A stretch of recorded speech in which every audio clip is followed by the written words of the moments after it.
आज महाराज का अपना विषय चल रहा है राजा चंदूलाल का सम्मान। तो राजा चंदूलाल को महाराज बार एक ही बात समझा रहे हैं कि एक राजा, क्योंकि महाराज को देख के राजा के मन में भ्रम पैदा हो गया था कि मैं आपको संत मानूं कैसे, क्योंकि वास्तव में जिन्होंने अंदर का वेश पहन लिया, बाहर का किसी प्रकार का वेश होता ही नहीं है समाज में।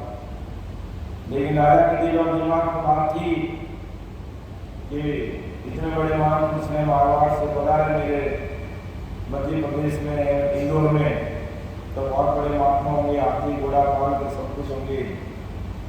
लेकिन महाराज तो साधारण देश में थे, घर परिवार के सदस्य साथ में थे।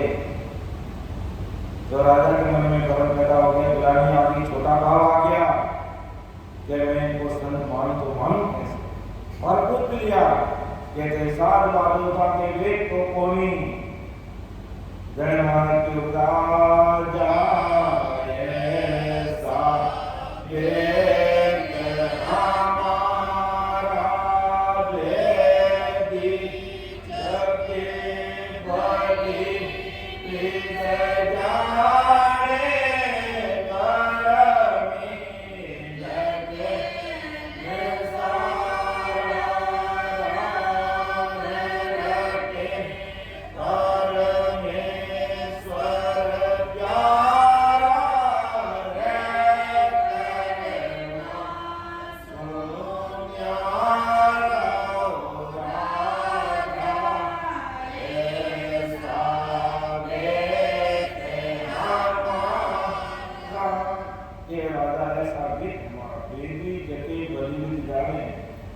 करनी लगे निसार करनी कर्म जप तप तीर्थ व्रत होम यज्ञ दान पुण्य में जो लगे हुए हैं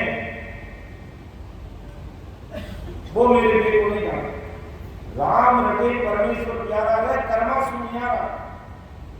राजा ऐसा देख कि राम जी के नाम को रट रहे हैं और जिन्होंने अंदर में सरस्वत का अनुभव किया है वो मेरे अंदर का वेद जानेंगे।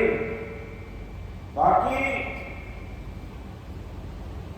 मात्र शरीर का बाहर का वेद धारण कर लेते हैं, ऊपर का वेश पहन लेते हैं और अंदर में सबक साधना का भेद नहीं है, वो मेरे वेद को नहीं करते। तो धीरे धीरे महाराज ने समझाने का प्रयास किया और महाराज ने राजा को कहा कि राजा देख, अगर तुझे भक्ति करनी है तो मेरी बात सुन ले। तू कह रहा है कि वो स्वामी जी मैं राज करता हूँ, अनिति से नहीं करता, नीति से करता, काम हमारा अच्छा करना है, अनिति धारण नहीं करना मेरा काम है। तब महाराज ने क्या फरमाया कि हे राजा आ तो बात असल नहीं होगी, आवागमन नहीं होगी। मैं क्यों ज्ञानदार तुम राजा, यूं सबरी सरे तुम्हारे काजा। हे राजा, अच्छे लक्षण की तुम बात कर रहा, मैं अनिति से राज नहीं करता, नीति से राज करता, प्रजा की रक्षा करना मेरा काम है और किसी प्रकार की मैं अनिति नहीं करता। ये तेरी अच्छी बात है, लेकिन केवल अच्छे लक्षण धारण कर लिए और आज भी कई ऐसे त्यागी बैरागी देवदारी होते हैं, सब अच्छे लक्षण रहते हैं, खान से पान से संसारी मोह माया से त्याग कर देते हैं। कई जन गाड़ी में बैठे, पैदल चलते, कुछ चीज को छोड़ दिया, उसको छोड़ दिया, अच्छी बात है। और लेकिन इनको छोड़ने के बाद में परमोक्ष में जाने का जो रास्ता है शरीर के अंदर चल रहा है, उसको जब तक तुम फॉलो नहीं करोगे, उसको जब तक तुम नहीं अपनाओगे, तो कैसे परमात्मा के देश में जाओगे। इसलिए महाराज को कहना पड़ा कि राजा, जो तुम बात कह रहा ये असल नहीं है, आवागमन से नहीं मिलेगा। मैं कहूँ ज्ञान धार को राजा जिन सभी सरे तुम्हारे। तो महाराज क्या फरमा रहे हैं, क्या करना चाहिए हमें? जिससे हमारी जीवात्मा का कार्य हो सके। कि हे राजा दीजिए मन संतन के तानी, दीजिए वेद ब्रह्म को माही, करता हो ये भजन सो कीजिए, आशा त्याग अकरता लीजिए। हे राजा दीजिए मन संतन के तानी, कि तेरा मन है वो संतों को दे, और लीजिए वेद ब्रह्म को माई, कि ब्रह्म भक्ति का वेद ले, सत्संग साधना का वेद ले, कि किस प्रकार इस राम नाम को रटा जाता है, किन किन बातों के लिए सावधानी रखनी पड़ती है, और कैसे सबक साधना की जाती है, ऐसा भेद ले, और करता कोई भजन सो कीजिए। इस संसार में अगर तुझे कुछ करना है तो भजन करना है, आशा त्याग करता रहिए, और किस चीज को छोड़ना है तो संसारिक आशाओं को त्याग, नहीं तो खूब सारे आशा लेके बैठ जाए, ये होगा, फिर करते रहो, आशा कभी पूरी होने वाली है नहीं। और हे राजा जागो ज्ञान उदय कर भाई, सो जाई समाध लगाई, 84 की शरण रखाओ, दरिया काढ़ कुलच मारो। हे राजा जागना तो ज्ञान से जाग, सोना तो समाधि में सो, और शर्म रखनी तो 84 राग, और जितने भी लजिया काल कुलच कमा, जितने तेरे दुर्व्यसन है, जितने कुलक्षण है, उन सारे कुलक्षणों को तुम छोड़। जब ऐसी इतनी सारी बात कही महाराज ने, इतनी सारी बात महाराज ने फरमाई कि राजा दीजिए मन संतन के ताई, लीजिए वेद ब्रह्म को माई, करता हो भजन सो कीजिए, आशा त्याग करता लीजिए। हे राजा जागो ज्ञान उदय कर भाई, सो हो जाए समाधि माई, 84 की शरण रखाओ, लजिया काढ़ कुलच करो। राजा को तो एक तरह से मूर्छित हो गए, जो हो महाराज सब कुछ संतों को देना, ब्रह्म भक्ति का भेद देना, भजन ही करना, कोई संसार की आशा ही नहीं रखनी, और ज्ञान से जागना, समाधि में सोना, 84 की शरण रखना, और लज्जा काल कुलच गमाओ, तो ये कोई एक गर्भस्थी से हो सकता है? ऐसा राजा के मन में विचार है।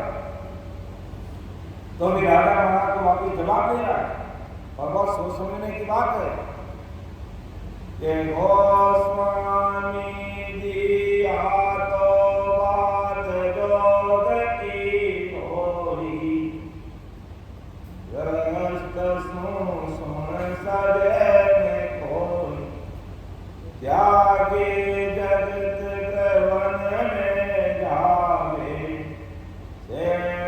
से जोगी वहाँ पर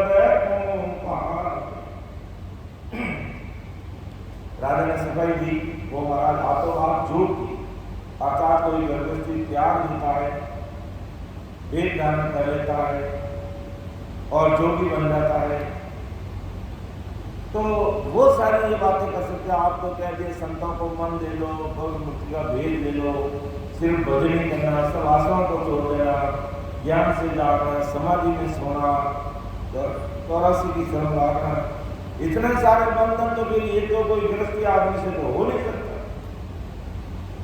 कह गोस्वामी जी आतो बात जोग की, कोई जोगी होता है वो ये कर सकता है, इतना गृहस्थी आदमी इतना कर ही नहीं सकता। राजा कह त्यागे जगत वन में जावे, कोई जगत का भाई है और छोड़ के अगर गृहस्थी में जाता है, वो ये सारी बातें कर सकता है। महाराज ने तुरंत जवाब दिया कि जोग लेने वाले गृहस्थी छोड़ने वाले परमोक्ष में जाते हैं। आज अपने महाराज की कृपा से जितने भी बड़े बड़े बहुतारी संजन इस धरती पर आए, वो सब गृहस्थी हुए, सब गृहस्थी हुए। आज दरिया महाप्रभु इस रामकृष्ण संप्रदाय का प्रादुर्भाव करने वाले गृहस्थी, किशनदास जी महाराज, ब्रह्मज्ञान सिद्धू सुखराम जी महाराज, सब संत बड़े बड़े महात्मा इस धरती पर आए। वो गर्भस्थी में रह करके अनंत जीवों का उद्धार किया और राजा का खोपड़ा घूम गया कि ये तो कोई जोगी होता है, गर्भस्थी त्याग का वो कर सकता है। तो महाराज बता रहे राजा को कि राजा सुन ले, अरे मेरी बात को सुन ले, विचार कर ले, जो तुम बात कह रहा उसका उत्तर सुन ले। कि हे राजा दूध मौत नहीं जाने, नीचे जग तब जवरो खावे, जंगल गया मौत ये होई, तो अन्न का जीव मिले सोई। तो सद सुखानंद का गारदी योग है, योग से भी मोक्ष में नहीं जाते, योग साधना करने वाले मोक्ष में नहीं जाते। अर्थात जोगी है ना, ये मोक्ष में नहीं जाते हैं, निश्चित ही इनको भी जमदूत खा जाता। और जंगल जाने से, जंगल में गए जाने से कोई मोक्ष में नहीं होता। अगर जंगल में जाने से मोक्ष होता तो जंगल में कितने जानवर लोग सब मोक्ष में चले जाते, तो सब रात दिन जंगल में रहते हैं ना। तो केवल जंगल में जाने से मोक्ष होता नहीं, गर्भस्थी छोड़ने से मोक्ष होता नहीं, वेद धारण कर लेने से मोक्ष होता नहीं।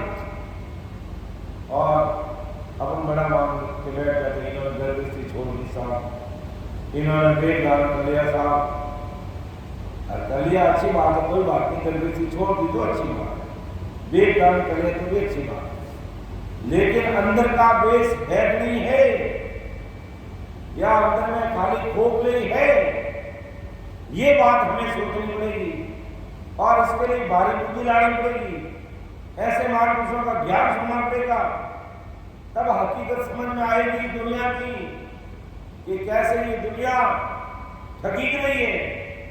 जब आप भी तगड़े माते सी में गर्भस्थी त्याग में आगे साहब, बहुत अच्छे साहब, अरे अंदर में समझ साधना का भेद है नहीं भाई। लेकिन अपने हमें कहाँ फुर्सत है, हमारे काम धंधे से हमें फुर्सत नहीं, सत्संग सुनने का भी हमारे पास में समय नहीं है। तो हम कब दिमाग लगाएंगे कि महावीर ने ऐसा वेद धारण उपस्थित किया है तो अंदर भी बेस है नहीं है महाराज का, उसके लिए हमें ऐसे महापुरुषों का ज्ञान सुनना पड़ेगा, समझना पड़ेगा, तब जाकर के सारी हकीकत समझ में आएगी। ऐसे शरीर संसार में ठगी गए ना तो 43 लाख और 20,000 उसका कम से कम धोखा पड़ जाएगा, कोई जीवात्मा का धनी चोरी नहीं होगा। 43 लाख और 20,000 वर्ष तक धके धके खाने, इसके अलावा और कोई चीज हाथ में आने वाली नहीं है। इसलिए हमें सोचना समझना क्यों कि जो तुम्हारी सोए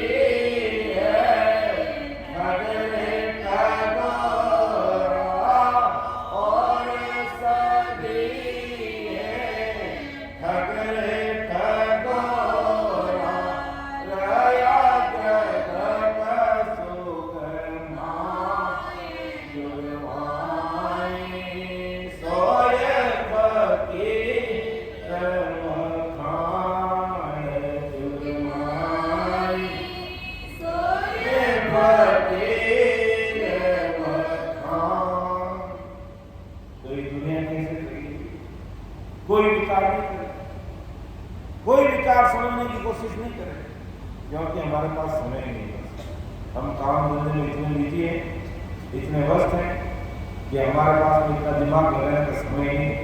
और जब जमदूत पकड़ेगा, गला दबा लेगा, उस समय फिर समय में से खरीद के लेकर आ जाना, तब हमारे पास समय आ गया, कोई छुड़ाने वाला नहीं।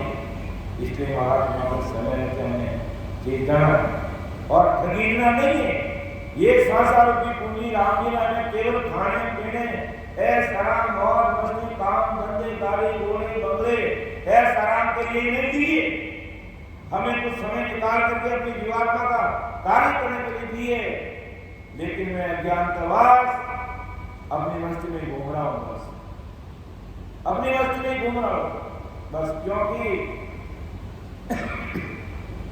संसार के मुझे सब सुख मिल रहे हैं, तो मैं क्यों भक्ति भजन सत्संग सिमरन की बात करूंगा। जब मौत आएगी तो देखा जाएगा और वहां कुछ भी देखने का मौका नहीं मिलेगा। काल आता है सीधा कंठ दबाता, क्यों कंठ दबाता कि जीव यही कर रहा है, और यहां से वो कंठ दबाने के बाद वो बोलना बंद हो जाता है और सारा हिसाब पूछता है। देख तुझे 77 करोड़ 76 लाख सांसा रुपये पूंजी देकर के भेजा, लेकिन इसका तो तुमने देवारा निकाल दिया, और 2 टके की माया जो तेरे साथ में एक टक्का चलने वाली नहीं है, उस पर तुमने कभी विचार नहीं किया। सांसा रूपी पूंजी का विचार नहीं किया कि राम जी ने 77 करोड़ 76 लाख सांसा रूपी पूंजी दी थी, लेकिन 2 टके की धन कमाने में पूरी जिंदगी खपा दी, पूरी जिंदगी खपा दी कि किस प्रकार महाराज हमारे कैसे अमरलोक से मरलोक से अमरलोक जाएंगे, कैसे समस्या में करनी पड़ेगी, क्या समस्या का भेद है, इस पर मैं विचार नहीं करता कि मेरे पास समय, मेरे पास टाइम नहीं। तो महाराज मतलब भाई अपने लिए समय निकाल दें, और तो अपनों के चक्कर में फंसा हुआ है, एक भी तेरे साथ चलने वाला नहीं है। जैसे ही तेरी आंख बंद हुई और तुरंत तुझे हटा देंगे, तुझे अग्नि के समर्पित कर देंगे। जाओ लेट हो गए कि शाम को बच्चे भूखे मर जाएंगे, चाय नहीं पी सकते, रोटी नहीं खा सकते, बेहाल हो जाएगा, बस ले जाओ, क्योंकि हमारी दुनिया से स्वार्थ कट हो गया। इसलिए राजा सुन ले, समझ ले, जो तुम बात कह रहा ना कि जंगल में जाए बिना या घर गृहस्थी छोड़े बिना मोक्ष में नहीं जाया जा सकता है, तो परम दयाल सतगुरु सुखराम जी महाराज कहते राजा देख सुन ले, मेरी बात सुन ले। अभी तो राजा बोल रहा है कि महाराज ने कहा कि भाई जंगल में जाने से मोक्ष नहीं होता है, जो भी होने से मोक्ष नहीं होता है, त्याग गया और वेद ज्ञान और चादर बोलने से मोक्ष नहीं होता है। तो राजा क्या समझ दे रहा है कि गोस्वामी जीवन का जीव वेद नहीं जाने, राम राम मुख का बोल नहीं आने, ओ तो अर्थ गाय नहीं आवे, बिन मन गया मौत की न जावे। जब महाराज सभी जी को राजा वापिस कैसे समझ देता है, वो महाराज वन का जीव भेद नहीं जाए। महाराज का भी ऐसे तो जंगल में रहने वाले सब्जी मौत में जाए चले जाएंगे, तो राजा कह रहे हैं नियम सब्जी का भेद नहीं मिलता है। राम राम को आवे कि जंगल के जीव है राम राम करते नहीं है, तो वो तो अर्थदाय नहीं आवे, बिल्कुल गया मौत की। तो आपकी ये बात तो मेरे समझ में नहीं आ रही है। मैं जहाँ तक सोच रहा हूँ, राजा कह रहा कि मैं जहाँ तक सोच रहा हूँ जंगल में जाने से मोक्ष होगा, जंगल में जाने से मोक्ष की प्राप्ति होगी। तब महाराज ने कहा कि हे राजा भजन वेद सत होई, वे अरवन सत नहीं कोई, भजन वेद का सुनई दरकारा, वे त्याग दो ना सुनियारा। हे राजा भजन वेद सत होई। अब तुम कह रहा गर्भस्थी त्यागनी पड़ेगी या गर्भस्थी में रहना पड़ेगा, ये दोनों बातें सत्य नहीं है। चाहे तुम गर्भस्थी छोड़ दे और चाहे तुम गर्भस्थी में रहे, बच्चों के चुपचाप बैठ जाओ, दूध नहीं रोड़े, चुपचाप बैठ जाइए। तो हे राजा भजन वेद सत्य होगी, जो भक्ति करने वाला है वो सत्य है, चाहे वो गृहस्थी वर्ग में हो सकता है और चाहे गृहस्थी त्याग में हो सकता है। भजन वेद का सुन अधिकारा कर त्याग दोनों सुनिए। भजन करने का जो वेद है वो वेद है, वो बड़ी बात है। अब वो गृहस्थी में रहकर के भजन करो जो भी बड़ा आदमी है, और गृहस्थी त्याग के भजन कर रहा है तो भी। ये नहीं कि गर्भस्थी त्याग दी इसलिए वो बड़ा है, गर्भस्थी त्याग दी घर गृहस्थी त्याग दी, वेश भी धारण कर लिया और चादर भी ओढ़ ली और बड़े महाराज हुए वहां। ऐसे धाम पर भी अपन आते हैं और वहां गीत गाते हैं अवतारों के हैं। अरे इतने बड़े महान पुरुष हुए, अनंत जीवों का उद्धार करने वाले, और वहां गीत गाते हैं अवतारों हैं। कृष्ण जन्माष्टमी मनाते हैं, क्या लेना देना हमें कृष्ण जन्माष्टमी मनाए। और अगर यहाँ भी अगर अभी होली के गीत गाने के लिए गीत करो, कृष्ण जन्माष्टमी मनाने में करो, तब इस हॉल में लोग आएंगे, इतना भीड़ हो जाएगी, क्योंकि सबको तापड़ दिन से राजी है। केवल ज्ञान सुनना समझने का कोई बुद्धि दिमाग लगाते ही, बस खाओ पियो ऐसा मौज मस्ती करो, मौज मस्ती करो, बस हमें और कुछ नहीं करना। मरेगी तो देखे, मरेगी तो कुछ भी नहीं देखा जाएगा। वो कार्ड आवेदन दवाई का समय किसी की कार्य लगेगी नहीं, कोई छुड़ाने वाला नहीं है। और किसने भक्ति की है कि जिन मुख में हरि नाम कर्म को जोड़न लागे, भूत प्रेत चल छिद्र जम दूरा से भागे, विखे व्याध सब जाई रोग व्यापे नहीं कोई, 84 को काट जीत जननी रमन होई, देव करे प्रणाम विष्णु ब्रह्मा शिव चावे, जन सुखी आनंद नाम ब्रह्म के माए मिलावे। जिन मुख में हरि नाम, जो राम जी के नाम की भक्ति में लगे हुए हैं, तो समदूत भी नजदीक में आ सकता, वो भी 10 कदम दूर से दंडोत करेगा। इसलिए राम जी का नाम था, राम जी के नाम की भक्ति करने की। जो राजा थे तो कह रहा गृहस्थी छोड़े बिना मोक्ष में नहीं जाया जा सकता है, तो विचार कर ले, गृहस्थी छोड़ना है, गृहस्थी में रहना, ये बड़ी बात नहीं है। बड़ी बात है चाहे गृहस्थी में रहो या गृहस्थी छोड़ो, भजन करना बड़ी बात है, राम जी का नाम लेना बड़ी बात है। तो महाराज संसार का दृष्टांत लेकर समझा है।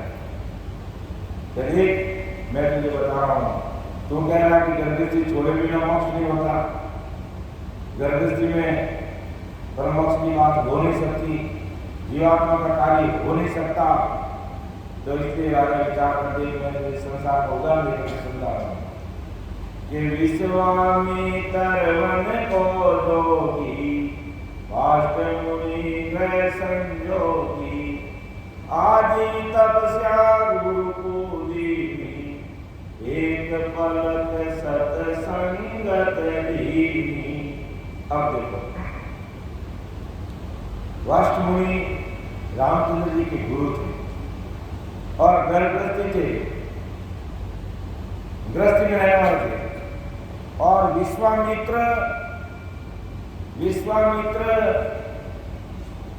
जोगी, त्यागी था, बैरागी था, गृहस्थी को छोड़ने वाला था। विचार करना, समझना।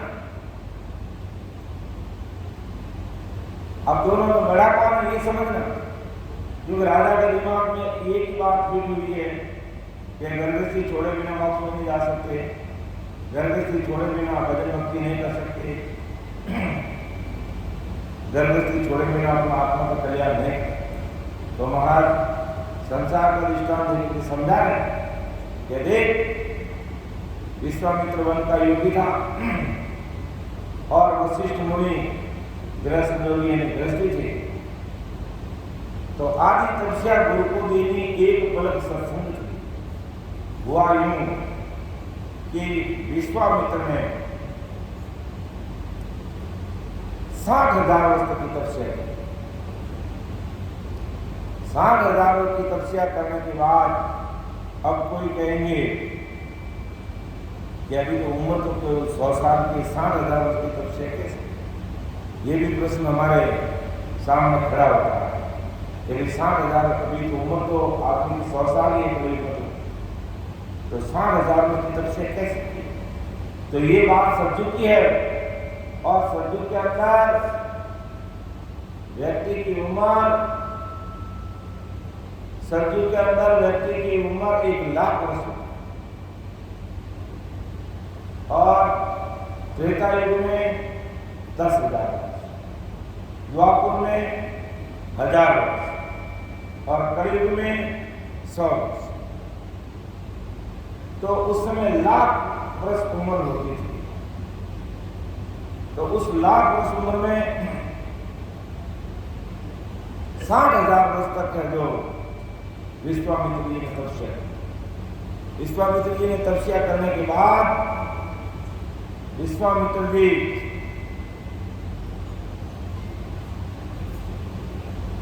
वशिष्ठ मुनि के पास आए और वशिष्ठ मुनि सत्संग में बैठे। उस समय विश्वामित्र ने वशिष्ठ मुनि को प्रणाम किया और कहा, महाराज मैं 60,000 वर्ष तपस्या करता है और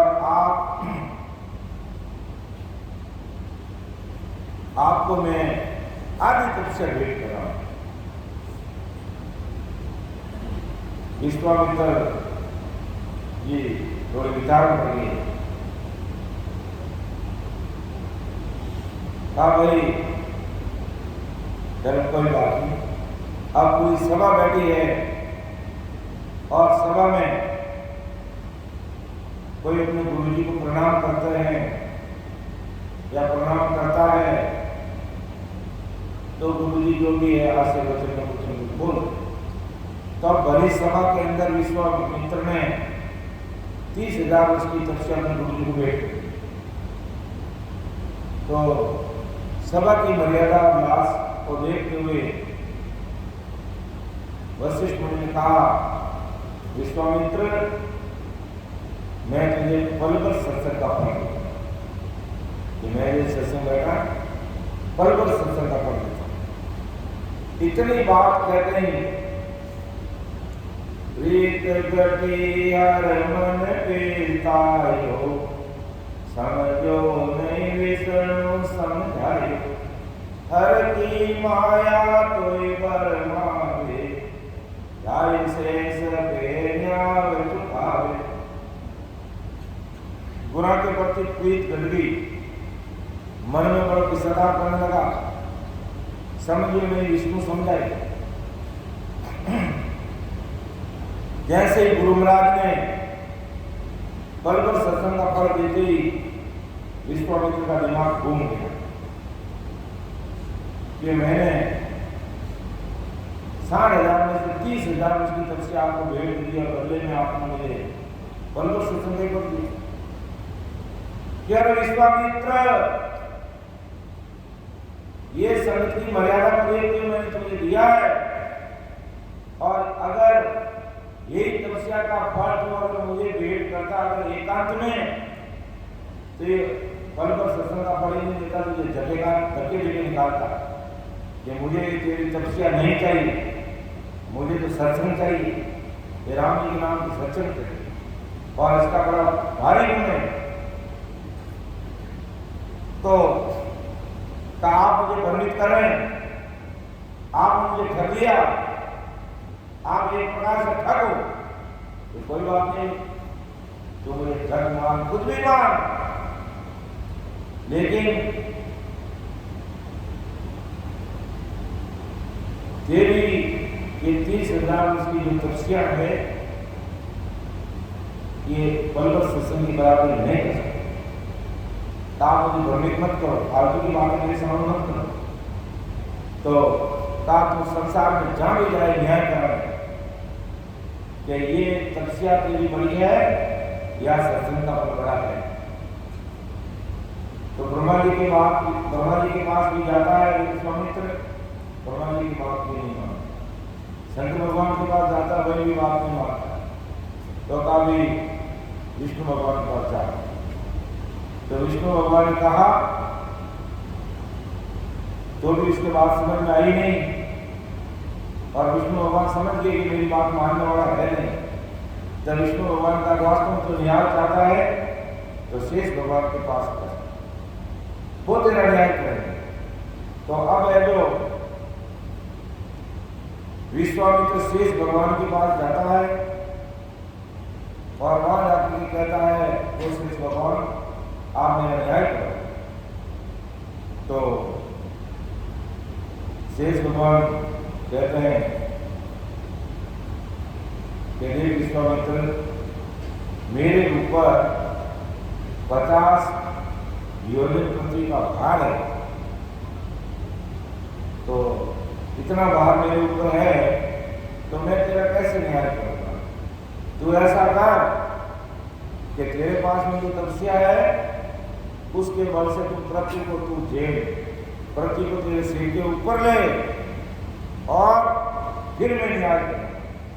तो ठीक है, उसने कहा मेरे पास तो तपस्या का बल है, कभी पृथ्वी को मेरे ऊपर ले। जैसे उन्होंने पृथ्वी अपने सिर पे रखी और कहा शेष भगवान मैं तो घबरा हूं, मुझे तो भार सहन नहीं हो रहा है, जल्दी करो मैं क्या करूं।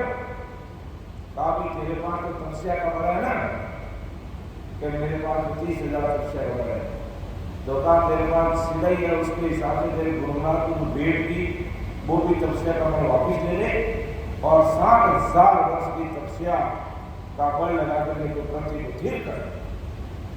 तो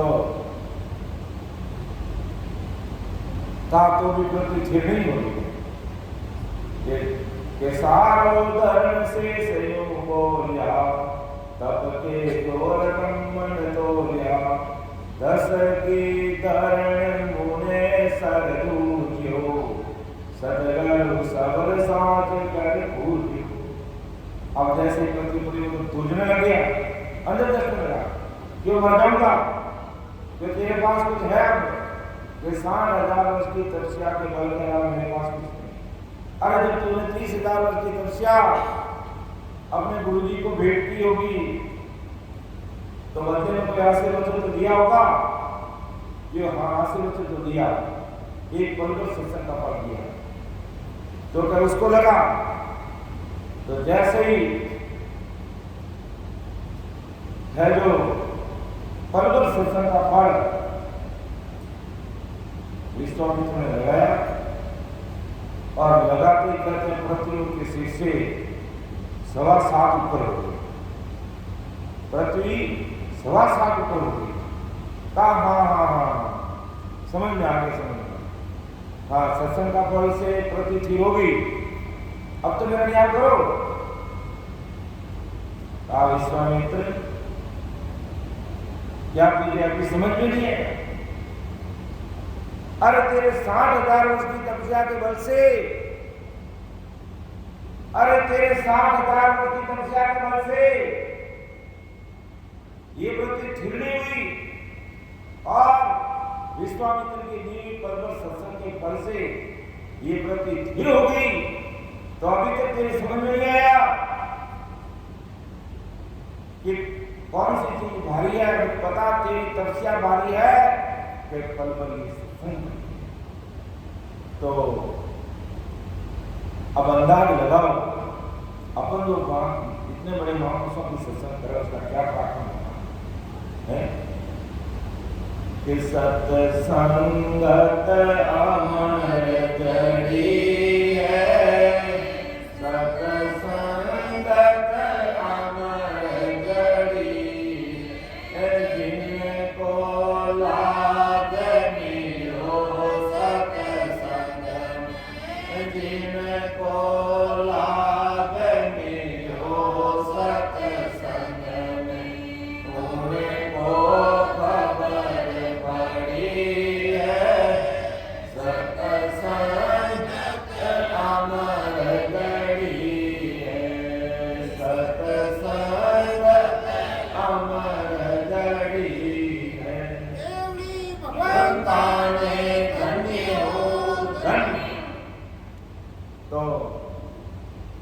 विश्वामित्र के समझ में आ गया कि वास्तव में सत्संग का फल इतना बड़ा भारी है। और आज अपन वशिष्ठ मुनि की सत्संग नहीं करते, आज परम दयाल अनंत सुख सम्राट आदि सदगुरु सर्व आत्माओं के सदगुरु सर्वसृष्टि के सदस्य सुखराम जी महाराज, जो इस धरती पर अनंत जीवों का पौधा लेकर के आए हैं, उनकी सत्संग तो कितना भारी गुण होगा। एक पल भर सत्संग का इतना बड़ा गुण है कि वो 60,000 वर्ष की तपस्या भी उसकी बराबरी नहीं कर सकती है। तो मान पर विचार करो कि इतने बड़े महापुरुषों के हम सत्संग सवेरे 5 बजे से लेकर के रात 11 बजे तक करते हैं। कितना गुण, कितना पराक्रम होगा जितना हम सोच नहीं सकते। शेष भगवान के द्वारा विश्वामित्र की अकल ठिकाना आ गई और वापिस जाकर के विश्वामित्र वशिष्ठ मुनि के चरणों में नतमस्तक हो गए और कहा, गुरुदेव वास्तव में आपको धन्य है और धन्य आपके सत्संग को कि पलवल सत्संग का इतना भारी फल है कि मैंने 60,000 वर्ष तक मेरी जिंदगी के 60,000 वर्ष तक मेरी जिंदगी के गमा दिए, लेकिन आपके पलवल सत्संग की बराबरी नहीं कर सकते। धिक्कार है मुझे कि क्यों मैंने मेरा समय खराब किया। तो सत्य करो शब्द साथ कर पूज्यो, अर्थात सारोदरण से सही बोलिया, तब के जोर ब्रह्मन तोलिया। शेष भगवत लिख के आगे लेता अहंकार में, लेकिन दस की धरण मुनेश्वर धूर्यो, सतगल सबर समाज कर पूज्यो। इसलिए सत्संग बड़ी है और सत्संग पल की बड़ी बहुत गुण करती, बल्कि सत्संग की बड़ी भारी गुण करती है। तो अंदाज लगाओ हम तो महाराज की कृपा से कितना मालामाल हुए, नियमित रूप से सत्संग सुनते हैं, सेवन करते हैं, सेवा करते हैं, उसकी बराबरी संसार में कोई नहीं कर सकता। तो महाराज आगे फरमाते हैं, पहले तो प्रीत गड़गी थी जो महाराज ने लिखा, पलवर सत्संग देते ही प्रीत गति यार मन पे सायो, समझो नहीं सुनो समझायो, हर की माया तोई बरमावे, राई से सबे न्याय चुकाओ। तो उस समय तो प्रीत गड़ गई थी जब गुरु महाराज ने पलवर सत्संग का फल दिया था। अहंकार लाभ में 60,000 वर्ष की तपस्या करी। तो समझ लो ये संसार में करनी कर्म जप तप तीर्थ व्रत एवं नाम पुण्य परमोक्ष के लिए कोई भी नहीं कर सकता, कोई उनकी बराबरी नहीं कर सकते। चाहे 68 तीर्थ भी रूठ जाए तो रूठने तो हमारा कुछ भी नहीं कर सकते, क्योंकि हमारे पास में पावर है। तो परम दया आदि सब कुछ सुखराम जी महाराज की सत्ता का पराक्रम, इस नितनाम का पराक्रम है, निहंत्र का पराक्रम है, कुदरत कला का पराक्रम है। और कुदरत कला कुदरत की इस घड़ी में जो प्रकट होती है उसमें पता चलता है वास्तव में ये सत्ता क्या है, सचमुच परमात्मा की सत्ता। और ये सत्ता पूरी दुनिया में काम करती है, जगह विस्तार में काम नहीं करती, पूरी दुनिया में काम करती है। तो उपजी प्रीत डिंब निवार्यो, साध संगत मिलकार दिसायो। उपजी प्रीत डिंब निवार्यो, जो डिंबो उपज रहो मन में ग्लानि रखी उसको दूर करी और साध संगत मिलकार दिसायो, अर्थात संतों की संगत में जाकर के अपना कार्य करो। तो विचार करो आज महाराज की कितनी भारी है, सब भाई बहनों की कृपा है कि ऐसे महापुरुषों की सत्संग सिमरन और सेवा का प्लेटफॉर्म सब भाई बहनों को उपलब्ध हो रहा है। और महाराज राजा को समझा के राजा आप देख तेरे खोपड़े के अंदर जो कचरा भरा हुआ उसको बाहर निकाल दे, कि तू कह रहा है कि गर्भस्थी छोड़े बिना जीव का कार्य नहीं हो सकता है। तो देख वशिष्ठ मुनि तो गृहस्थी थे और विश्वामित्र योगी था, त्यागी था, बैरागी था और 60,000 वर्ष की तपस्या करने वाला था, लेकिन गृहस्थी के सामने वो जीरो था, जीरो। पलवर सत्संग की बराबरी उसकी तपस्या कर नहीं सकती। और तेरे समझ में नहीं आ रहा मेरी बात अभी तक, तो सुन ले, मैं तुझे और उदाहरण दे रहा हूं। महाराज को अच्छे से, राजा को अच्छे से उदाहरण देकर समझा रहे कि ग्रह में हूँ तो जनक विजयी, सुखदेव जोगी परम सनेही। गर्भस्थी में राजा जनक थे और सुखदेव जोगी परम सनेही।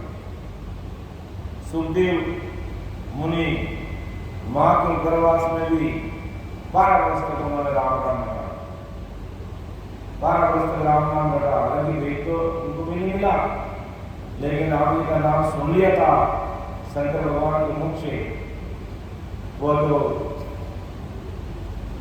अमरनाथ की गुफा पर शिलारी में बैठकर पार्वती को जब शंकर भगवान ज्ञान दे रहे थे, पार्वती को झपकी आ गई और उस समय एक टूटा फूटा जो इंडा था वो इंडा सजीत हो गया और उसमें वो जो तोता था वो तोता मृत्यु, उसने तो शंकर भगवान का उत्तर जवाब दे दिया। तब शंकर भगवान का ये चोर बीच में कौन आ गया और मेरे बिना कहे ये किसने जो शब्द सुन लिया। तो कहते कि शंकर भगवान शिखरा कर करके उस तोते मृत्यु के पीछे दौड़ते हैं और वेद व्यास जी की पत्नी सीता जी थी, उन सीता जी के गर्भवास में जाकर के उठे और कहते सीता जी उस समय वेद व्यास जी की पत्नी का नाम भी सीता जी था और रामचंद्र जी की पत्नी का नाम भी सीता जी। तो वे उस समय पुराने जमाने के अंदर महिलाएं जो इस प्रकार की चोटी नहीं बनाती थी या खुले मार नहीं रहती थी, पूरी माथे के अंदर कई सारी चोटियां बना करके माथा को कस करके बांधते थे और 15-20 दिन उस माथे को खोलते थे। इतना मजबूत माथा बना था। और अब तो बस भले हाउ और आका करे, अरे वो हमें नहीं काय करूं तो चोटी करूं। ए बेटा चोटी में तो रबड़ डाल दी, रोटी में रबड़ चोटी डाल दी। आज रोटी तो कर या चोटी करूं। अरे आज रोटी तो कर तो मैं तो चोटी करूं।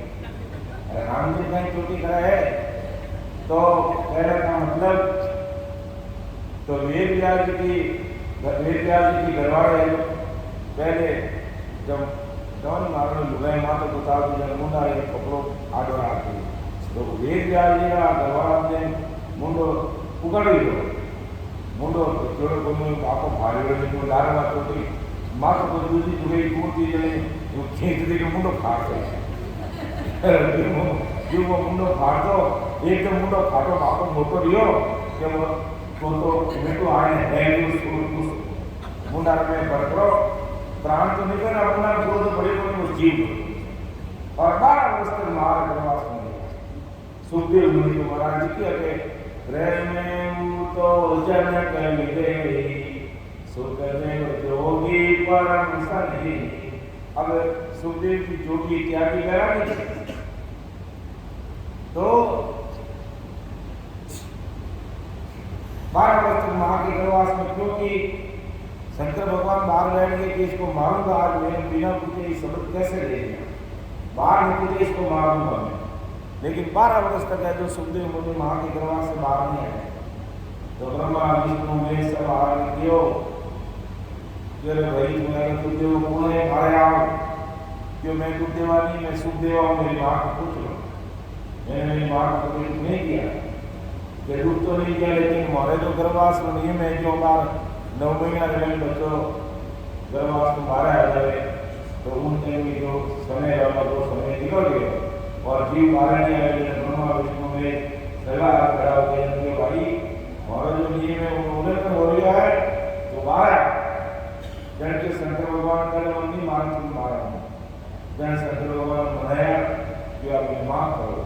जन शंकर भगवान के पास आपको माफ कर दिया और वे जन्म का अवमाना लेने के अंदर चले। तो सुखदेव जोगिया त्यागी बहरा दिया, गर्भस्थी बसाया को लिया और राजा जनक को गर्भस्थी दिया। तो तुम्हारा नहीं समझो राजा कह रहा कोई गर्भस्थी छोड़े बिना परम मोक्ष नहीं होता। तो महाराज इसको क्लियर कर रहे हैं कि भाई अपन गर्भस्थी में रह करके परम मोक्ष की प्राप्ति कर सकते हैं। गर्भस्थी में रह करके अपन परम मोक्ष की प्राप्ति कर सकते हैं, कोई गर्भस्थी छोड़ना जरूरी नहीं है। राजा के दिमाग में बात नहीं है, इसलिए महाराज उदाहरण देकर समझा रहे हैं कि त्यागी तपि सदा वनवासी, जन्म के गयो भयो उदासी, अटक्यो विमान व्यास के आयो, व्यास देव गुरु जनक बतायो। यानी सुखदेव व्यक्ति था और जन्म लेते अपना औना लेने वन में चले गया और बाकी सभी को जन्म लेने के होशियार होकर भक्ति करने लगते हैं। लेकिन परंतु ये सुखदेव तो माँ के घर में भक्ति करने लगे। ऐसा वह सुखदेव योगी तपस्वी सदा वन में रहने वाला था और जन्म लेते एक पल भी केवल घर में नहीं उठा, उदास होकर है जो जंगल में चला गया। तो उसने बहुत से लोगों को विमान में बिठा कर बैकुंठ में भेज दिया। तो एक बार उस सुखदेव ने ऐसी इच्छा की कि मैं भी बैकुंठ में जाऊँ, यानी बैकुंठ से उसने तपस्या करी, अनेक लोगों को बैकुंठ में भेज रहा, लगा मैं भी बैकुंठ में जाऊँ, ऐसा सुखदेव मुनि के मन में आया। तो ऐसा विचार करके विमान में बैठकर बैकुंठ में जाने लगे सुखदेव मुनि। तब बैकुंठ के दरवाजे पर द्वार वाले ने पूछा कि तुम्हारा गुरु कौन है? सुखदेव मुनि की गुरु था नहीं, तो माँ के प्रवास में भजन करने लगे और बाहर आकर के फिर जंगल में चले गए, किसी को शरीर में गुरु क्या नहीं। तो बैकुंठ में जाते ही और द्वार पर पूछा तुम्हारा गुरु कौन? तब सुखदेव ने अभिमान घमंड से कहा कि मुझे भेजने वाला कौन हो सकता है और मैं गुरु किसको बनाऊं, क्योंकि संसार में मेरी कोई अपेक्षा नहीं, मुझे कोई भी मेरे जैसा हो नहीं सकता, फिर मैं गुरु किस लिए करूं। तब बैकुंठ के द्वार पर कहा कि यहाँ जिसका गुरु नहीं उसे अंदर जाना मना है। तो विष्णु लोक में मैंने जाना है तो तेरे गुरु जी, तो भेजने वाले गुरु का नाम हमारी सूची में रहे, बिना दूसरों को भेजे हुए जो को हम अंदर नहीं जाए। ऐसा गैप पर जो द्वार पार करे उन्होंने कहा। तो आप लोग अंदर जाकर गुरु करके आओ, तब आपको अंदर आना। ऐसा सुखदेव मुनि को कहा। तो ऐसे सुखदेव मुनि का विमान रोक दिया गया। तब सुखदेव मुनि वापिस आकर के अपने पिता सुखदेव मुनि वेदव्यास जी की पुत्री कहले, क्योंकि वेदव्यास जी की पत्नी के गर्भवास से आए तो वेदव्यास जी की पुत्री कहले। तो वापिस आकर के अपने पिताजी को पूछा कि अब मैं किसको गुरु करूं? मेरा जैसा त्यागी तो संसार में मुझे कोई दिखाई देता है, क्योंकि ये त्यागी बैरागी वेदकारियों को अपना त्याग का बैराग का गर्भस्थी छोड़ने का अहंकार हो जाता है। अहंकार हो जाता है कि मैं त्यागी, मैंने तो गर्भस्थी त्याग दी, मैंने तो वेद धारण कर लिया। तो ये तो हुआ ब्रह्मचारी के साथ में। परम दयाल सदगुरु सुखराम जी महाराज ब्रह्मचारी के आश्रम में पहुंचे और रात्रि विश्राम किया। तो ब्रह्मचारी आश्रम में एक कोने में बैठ करके मुद्रासन करने में बचरा खबरा। तो महाराज ने कहा ब्रह्मचारी तो कहाँ ये फंसा हुआ है, तो मेरा ज्ञान धारण कर, मैं तुझे परम मोक्ष में पहुंचा देता। लेकिन ब्रह्मचारी त्याग बैराग के कारण महाराज को नहीं सुन पाया। और जब सवेरे दूर से बिगड़ राव आया तो बिगड़ राव ने उस ब्रह्मचारी को प्रणाम किया, क्योंकि बिगड़ राव का गुरु था ब्रह्मचारी। तो बिगड़ राव का गुरु ब्रह्मचारी था।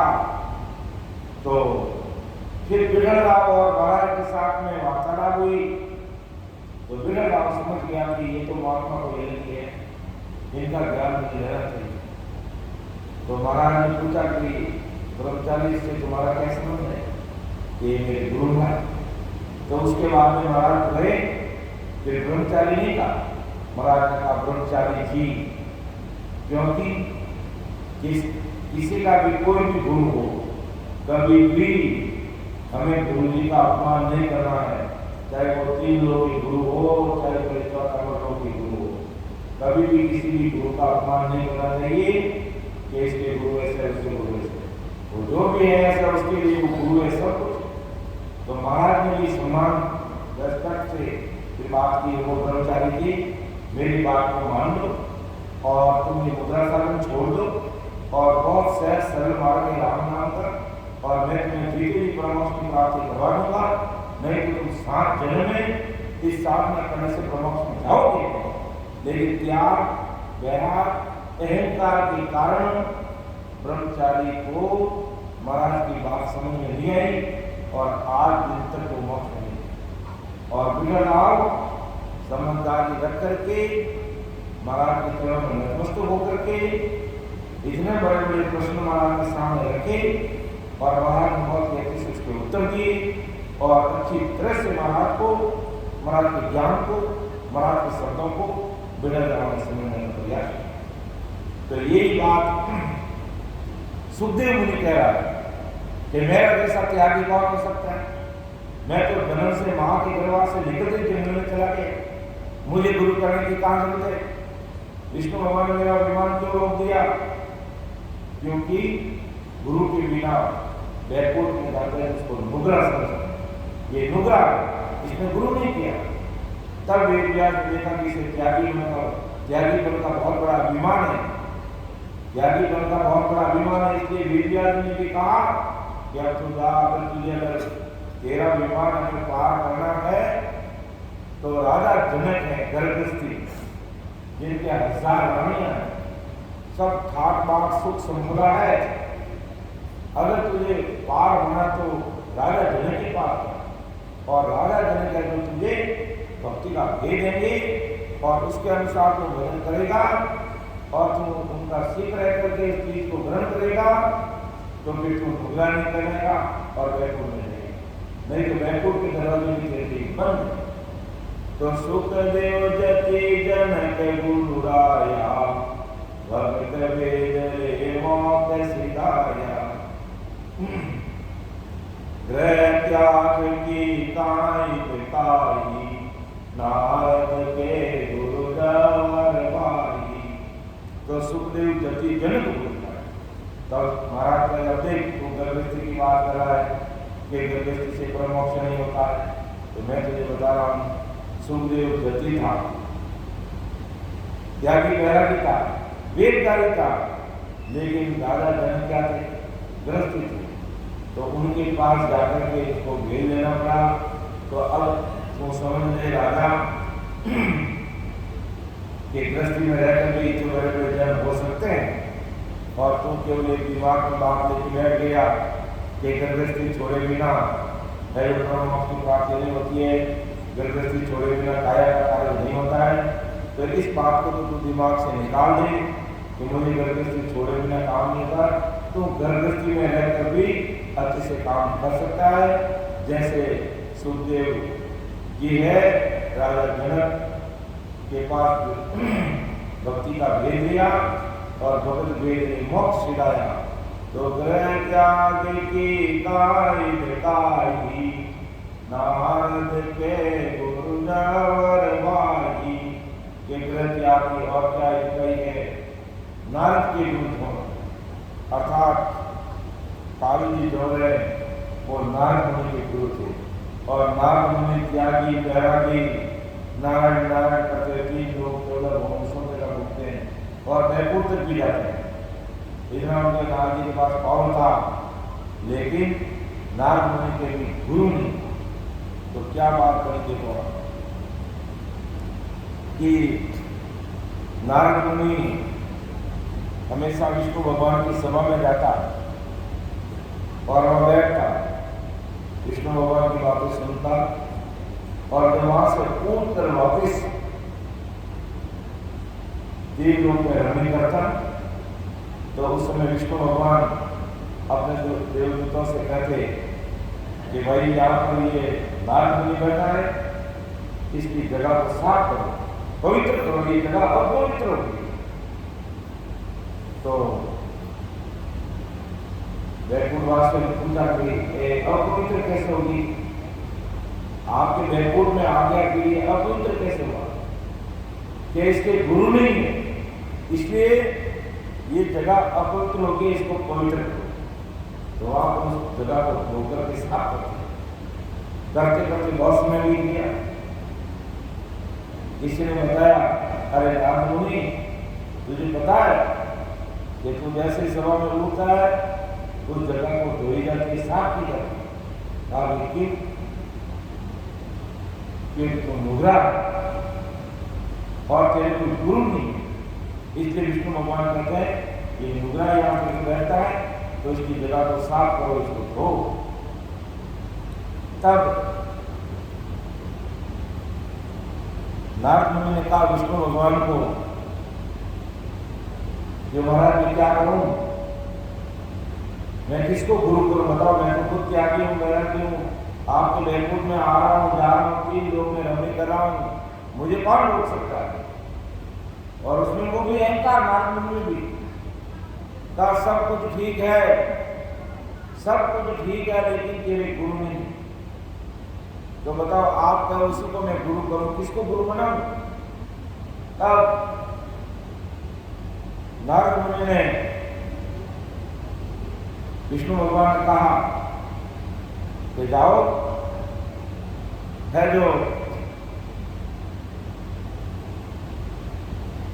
काशी या काशी के पास कोई गांव का स्थान, इसमें लिखा है, लंबी चौड़ी कथा दी है राम, इसमें लंबी चौड़ी कथा दी है, मैं इसको थोड़ा शॉर्ट में बता रहा हूँ कि तुम वहाँ जाना और सवेरे जो तुझे पहला व्यक्ति मिले, काशी नगरी की बात है, 4 दरवाजे देखा, पहले दरवाजे में तुम जाना और उस दरवाजे में तुझे जो पहला व्यक्ति मिले उसको गुरु करना।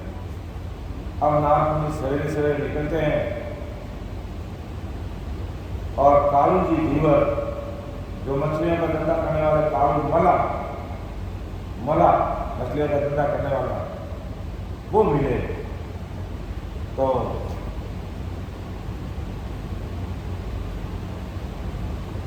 नारद मुनि ने सोचा कि ये तो मछलियों का काम धंधा करने वाले हैं, मैं इनको गुरु नहीं करूंगा, और वापिस बैकुंठ में चले गए। विष्णु भगवान ने पूछा, अरे नारद, गुरु क्या नहीं किया? नहीं, ठीक है, कल वापिस जाए और जो सवेरे में उसको गुरु करना। तो दूसरे दिन गए दूसरे दरवाजे से, तो वहां पर भी कालू जी थी और मला मछलियों का काम करने वाले ने कहा क्या करें, गुरु नहीं किया और वापिस बैकुंठ में गए। और विष्णु भगवान को कहा, अरे नारद, गुरु किया?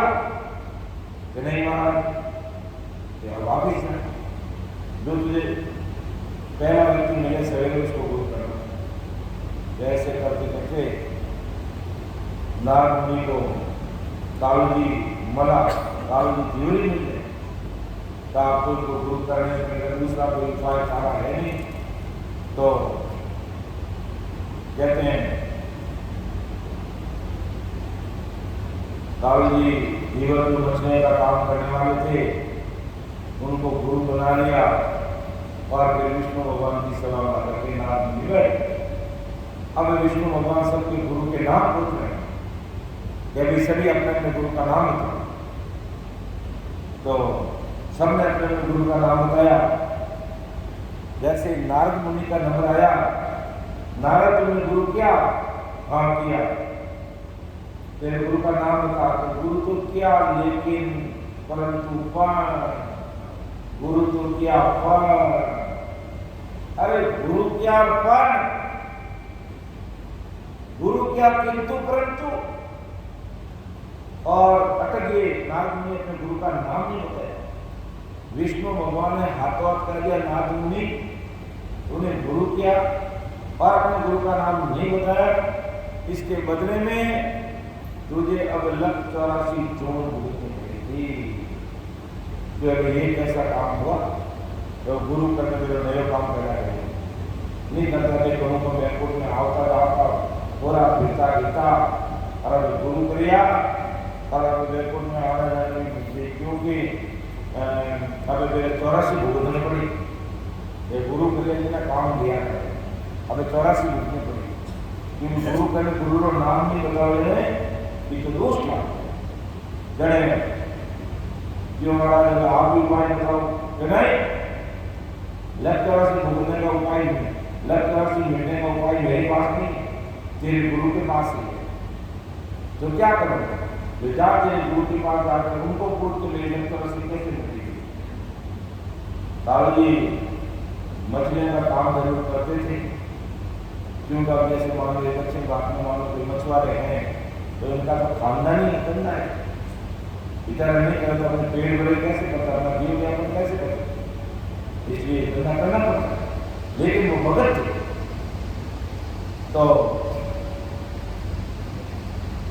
अब वापिस है जो नारद मुनि अपने गुरु जी के पास आते हैं और गुरु जी को पूछते हैं, गुरु जी क्या करूं, मुझे तो लग चौरासी झूठ बोलने का हुक्म हो गया। कि नारद मुनि ऐसा क्या हुआ, कि गलती तो मैंने की है। ये क्या गलती की तुमने? कि मैंने जब विष्णु भगवान ने मुझे अपने गुरु का नाम पूछा, लेकिन मैंने आपका नाम बता नहीं पाया, मुझे शंका आ गया कि आप मुझे धंधा करते हो और मैं आपका नाम आप कैसे बताऊं। मुझे ऐसा करना चाहिए था, लेकिन फिर भी मेरे से हो गया है और मुझे इस दोनों ने जो भुगतनी पड़ेगी, आप ही को उपाय करो। तो कहते संत तो दयालु होते हैं, उन्होंने कहा कोई बात नहीं, चिंता मत करें, मैं तुझे उपाय करूँगा। तो गुरु महाराज जितने दयालु हमारे लिए कोई नहीं हो सकता। तो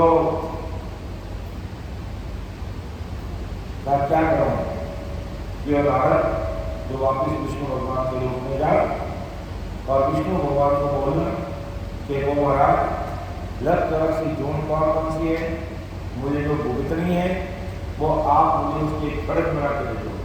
क्यों आपने समझ लो, मुझे पूरी लिस्ट दे दो, पूरी की पूरी लिस्ट लिख करके दे दो कि भाई मुझे ये लग चौरासी जोन भुगतनी पड़ेगी।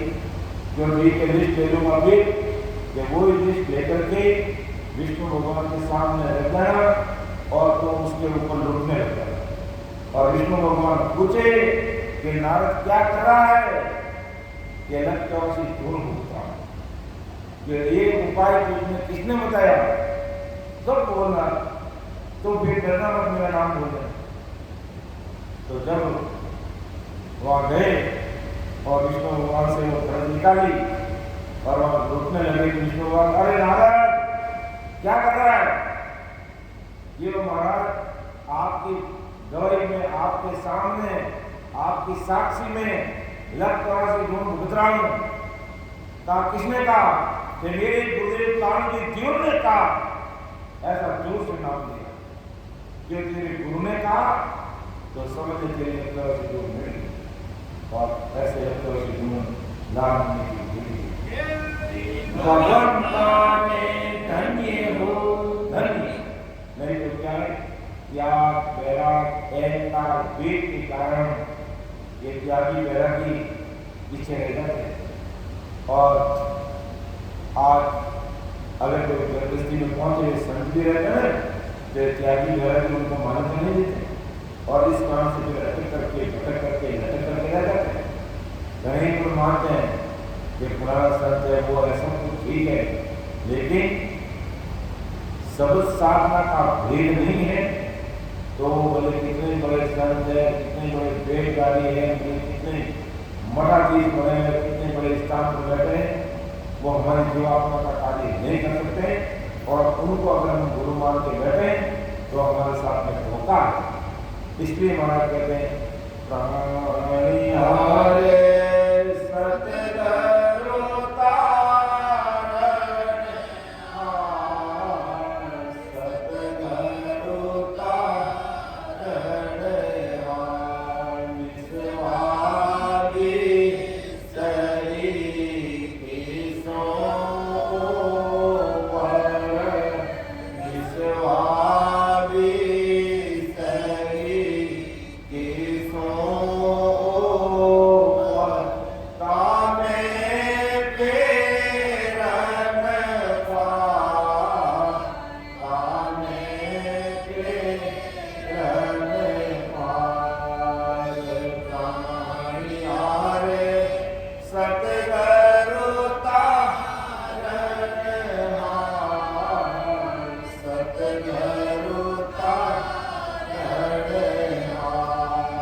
महापुरुषों के शब्दों को सुन करके भक्ति का भेद समझ करके हमें राम जी का नाम रखना पड़ेगा, तब है जो हमारा कार्य होगा।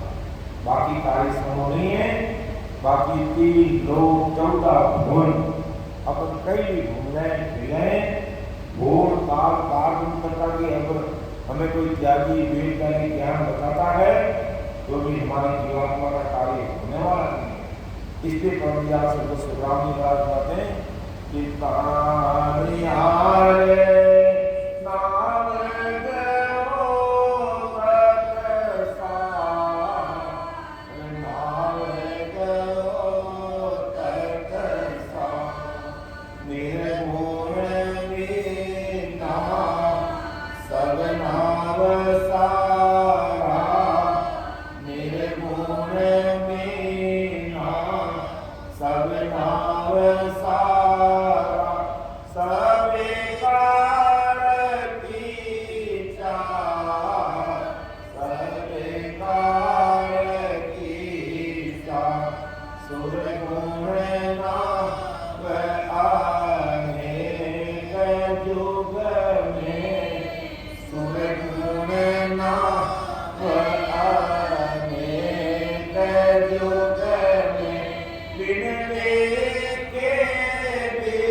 त्यागी बैरागी होते हुए भी अपना कार्य नहीं कर पाए, और अपन गर्भस्थी में रहते हुए, गर्भस्थी का कार्य करते हुए अपन रह गए प्रेम रूप महाराज के जो राम जी का नाम दिया हुआ परम दिया सदगुरु सुखराम जी महाराज का, उनको अगर अपन विधिवत रक्षण करते हैं तो महाराज की ये निर्णय अपन पर होती है, अपनी जीवात्मा का कार्य होता है। तो महाराज और आगे समझा रहे हैं, कौन 11 होता है, तो फिर इसको अपना आगे ले लेके कौन 11 रखती है और हम हर कुछ ले लेते हैं। तो मैं मेरी वाणी को यही विराम दूंगा, बोलने में, कहने में, समझने में मेरी त्रुटि रह सकती है, क्योंकि महाराज का रूप ज्ञान है, अतः समुद्र के समान है, इसका कोई द्वार पार नहीं है। तो मुझे गलती हो कर छोटे भाई समझ के मुझे आप क्षमा करना, क्योंकि मैं ना तो कोई गुरु हूँ, ना कोई मैं संत हूँ, और ना मैं कोई सदगुरु हूँ, और ना मैं कोई त्यागी, ना कोई बैरागी, ना मैं कोई वेदधारी। मैं तो परम दयाल सदगुरु सुखराम जी महाराज के ज्ञान को 101 समझते हैं, और महाराज के जो दास है, महाराज के जो अनुयायी है, महाराज की जो भक्ति करने वाले भाई बहन है, उन दासों का दास हूँ, इसके अलावा मैं कुछ भी नहीं। और महाराज ने जैसा ज्ञान दिया है वो ज्ञान संसार के सामने रखना मेरा इतने काम है, अर्थात महाराज के चरण की रज की बराबरी में नहीं कर सकते। महाराज सब कुछ करने कराने वाले, हालांकि आज ये सत्संग सिमरन और सेवा का प्लेटफॉर्म आप सभी चैनल के भाई बहन मिलकर के उपलब्ध करा रहे हैं, लाख लाख आपको धन्यवाद, सबका हार्दिक आभार। लेकिन ये सब करने कराने वाले महाराज अर्थात सदगुरु सुखराम जी महाराज हैं, उनकी कृपा से ये सारी चीज़ें संभव होती है, अपने मन मर्जी से अपने पता भी नहीं ला सकते। इसलिए अपन महाराज के ज्ञान को जन जन तक पहुँचाना है, इस गुरु कार्य में हमें हाथ बढ़ाना है, और महाराज का ज्ञान संसार के सामने रखेंगे तो महाराज अपना उसको संभाल अपना अर्थात सारा क्रेडिट महाराज को देना है। सदगुरु सुखराम जी महाराज ने धन्य हो धन्य। इसलिए हमें किसी बात का अहंकार नहीं रखना है, हमें तो महाराज के ज्ञान को सुनना, समझना, हृदय में उतारना और उसके अनुसार भजन में लगे रहना। सवेरे 5 बजे से लेकर के 7 बजे तक उनका सिमरन, और दिन में 3 टाइम सत्संग 1-1 घंटा सिमरन का कार्य रहता है। 2 दिन 3 दिन और हैं, आज 1 दिन निकल चुका है, तो सत्संग का सभी भाई बहन लाभ लें। ये काम और धंधे मैं जिंदा रहूँगा तो भी चलेगा, और मैं मर जाऊँगा तो भी ये काम मुझे चलेगा। ये काम मुझे कोई बंद होने वाले नहीं है, और संसार की पूरी जो संसार के काम में कार्य में लगे और ऐसे समय निकल गया तो भारी प्रस्ताव के अलावा कुछ भी हाथ आने वाला नहीं है, और संसार की माया संसार में रह जाएगी, एक टक्का हमारे साथ चलने वाला नहीं है। इसलिए जितना समय हो सके आप सत्संग सिमरन सेवा में लगे रहिए और अपने आत्मा का कार्य कीजिए। इतना कहते हुए मेरी वाणी को विराम दे रहा हूँ। बोलने में मैंने कोई गलती की तो मुझे छोटा बड़ी समझ के क्षमा करना। सुन जो मैं निर्दोष हूँ, घाट मांग बस हो, तो मेरा हो क्या जाने ना को परम दयाल अनंत सुख संभाल आदि सदगुरु सर्व आत्माओं के सदगुरु सरस्वती के सदगुरु सदगुरु सुखराम जी महाराज ने धन्य हो राम सवा में सभी राम सुनी बैठे सबको